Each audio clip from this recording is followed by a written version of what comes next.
David Codrea, how are you, pal? James, I hope you had a wonderful Easter. Yeah, well, thank you. I did. I hope you did too.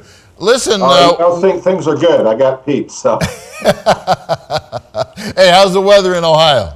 I think we're going to get snow. We had it up to 80 the other day, and we went out and took a nice long walk, and now it's getting cold again. Okay. So, what are you going to do? Yeah, that's right. Now, listen, tell me about Kaiser Permanente. I mean, you sent me some information on it. I was pretty surprised. I want to tell you that I did go out and I did contact another viewer of ours who has contributed to the show along the years, who is a doctor, and he had a comment. But tell me where you're going with this. Okay, well, let me preface this by asking you two real quick questions, because you always, ask me questions, so I'd like to return the favor right here. Number one, do you have a good doctor that you go to that you trust his judgment? Yes. Okay, good. Now, say that nice car you were driving in the video on your website developed a pinging noise in the transmission area. Would you ask your doctor to advise you on that? No. This is where I'm going with this. Okay. Now, when it comes to gun safety, I'm not going to ask you to ask your doctor, because knowing you, there's a good chance he's a shooting buddy of yours. Okay? But what this came about is that there has been a long and sustained effort on the part of the medical establishment in this country. It's been going on for years and years to essentially demonize guns.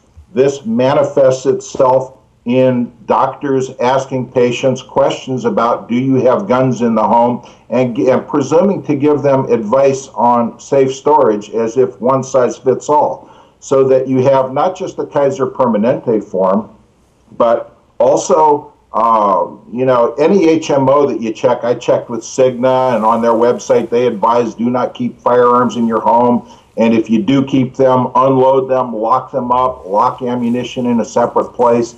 WebMD does the same thing. Basically, it's the same information as citations they'll give the American Academy of Pediatrics and the American Journal of Public Health. And this is a long-standing issue. It goes way back. A long time ago in the last century, Rolling Stone magazine profiled Mark Rosenberg, who was the CDC's National Center for Injury Prevention and Control honcho, and saying that he envisions a long-term campaign similar to those concerning tobacco use and auto safety to convince Americans that guns are first and foremost a public health menace. And in 1994, he told the Washington Post, we need to revolutionize the way we look at guns, like what we did with cigarettes. Now it is dirty, deadly, and banned.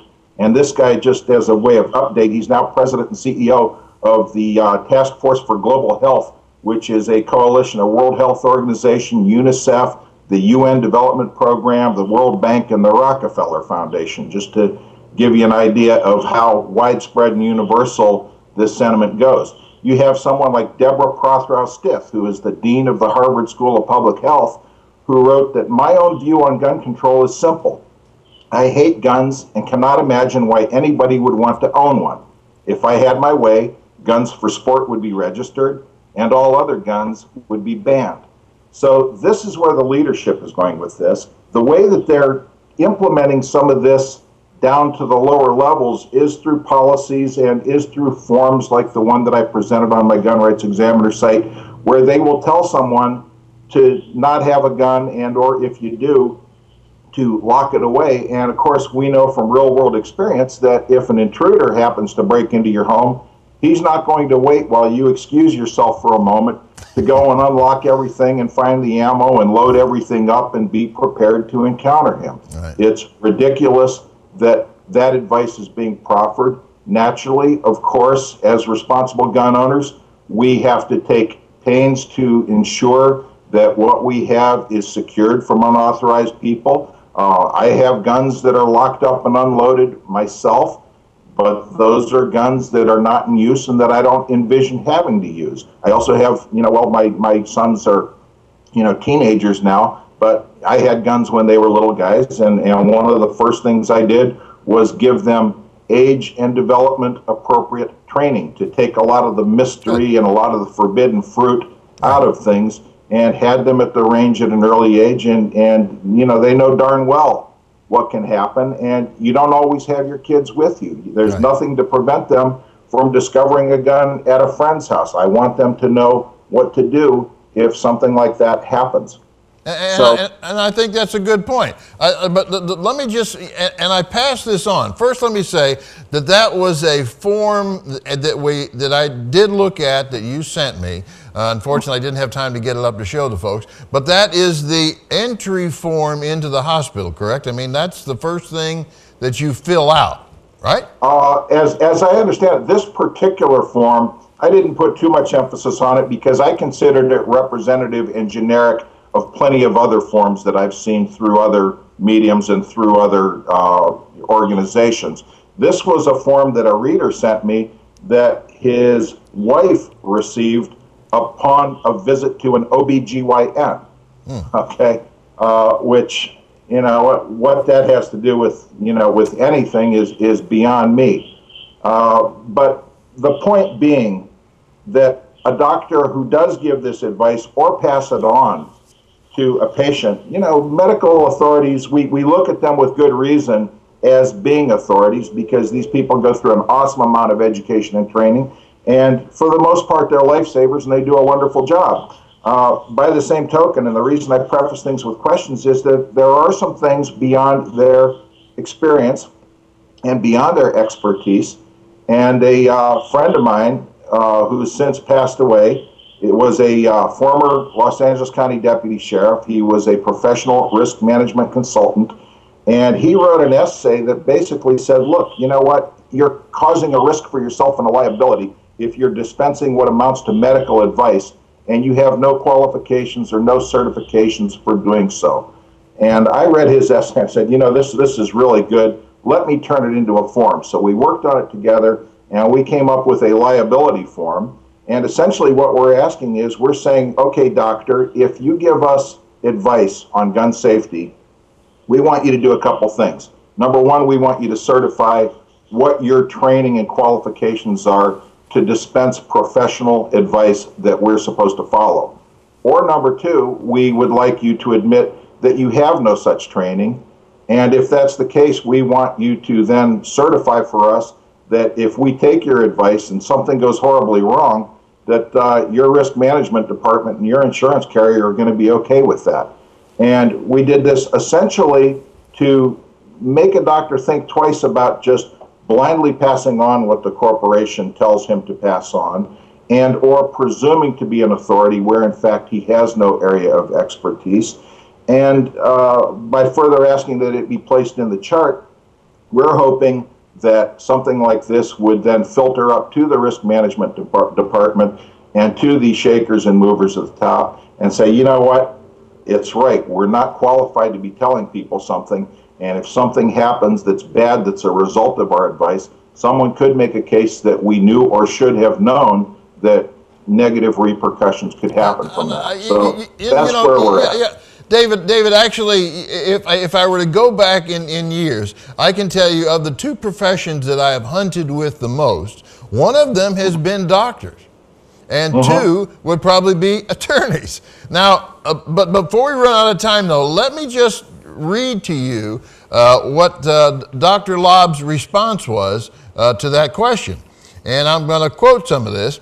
I think hospitals do have a say on gun advice, since gun violence does account for a significant amount of the uninsured trauma we see in American hospitals.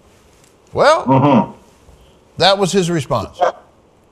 And that is, I would love to debate this, Cat, because that is, you know, the typical response that we see coming from the anti-gun segment of the medical community that only looks at the negative aspect of gun ownership. You know, everything in life has costs, everything in life has benefits, and that totally discounts the protective benefits of guns in private hands. The Collect survey that shows something upward to 2.5 million defensive gun uses per year, the lot surveys that show more guns, less crime, and you know what you're talking about again, and you can go through study after study, stuff by Don Cates and people like that, they show that gun control has absolutely no effect on stopping this, that the people who are doing the shootings and the people that are going into the hospitals and things like that as a result of gangland shootings are all part, typically, for the most part,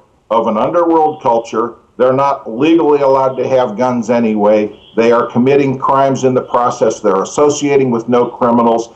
And, you know, if this man ever wants to come on and do a one-on-one, I would be happy to address whatever his concerns are. Well, in his defense, he does go on to say, I'm not sure what that advice should be, because obviously he wasn't prepared for the question, and wasn't and he is a shooter, by the way. And I have shot with him, yes. But he did suggest that I might talk to an ER doctor who might have more suggestions on how that should be handled. Now, I'm telling you, just between you and I, David, and the rest of the world out there, I don't believe that a doctor has a right to give me that kind of advice. I mean, I know people who go to doctors who smoke, and they come back out of the doctor's office and say, oh, yeah, you know, he's picking on me about my smoking, or he was picking on me about my weight. Did they change? Maybe, maybe not. So I'm not sure that doctors are they kind of crossing a magic line here when they're getting into the gun thing, because as you said earlier, and I do agree with you, they're now in an area that is not of their expertise in most cases, and they've now crossed out of health, and now they're getting in. I mean, where does that list end? Okay, if you're going to have guns, then do they need to be alerting me about chemicals under the sink that might get into my food? I mean, all kinds of things I can think of. Next, they'll be giving me driving advice. I mean, come on. I think you're right. Yeah, I absolutely agree with you. I understand from a doctor's point of view, because I don't care what doctor you go to, David, you'll have to agree. They do have an opinion. And they're willing to share that opinion if you ask them. And what I would say is that, you know what, I would be perfectly willing to heed a trauma room surgeon's expertise on things like, you know what, don't hang out with crack dealers. Don't do drive-by shootings. Don't rob places. Right. Don't shoot up drugs. Okay, because you're now living a lifestyle. Don't associate with criminals, right, because that's a dangerous lifestyle. But when you start to talk to me about a one-size-fits-all gun storage in the home solution that includes don't have any guns in the first place, I have to say we're going to have a rumble, and I'm right here ready to take on anybody who wants to make that claim. Okay, well, you know what, David? I'm going to call Dr. Laub. I'm going to ask him if he'll come on the show. Maybe we should look at this a little further. I'm not sure this is the most burning issue that we ever cover, but it is an issue that I'm concerned with, that there seems to be a lot of people outside the gun area now getting into the gun area and offering advice on subjects. I mean, I'm not going to go in and tell him how to do surgery. I'm not sure he should tell me about my guns. Yeah, and just have people look up Merced Pitchfork murders, okay? And I think that'll tell them all they need to know about heeding a one-size-fits-all lock-up-your-guns approach. Okay, David, we got to run. Thank you for coming on. We'll follow this up. We will. James, see you later. Thanks. Okay, thanks.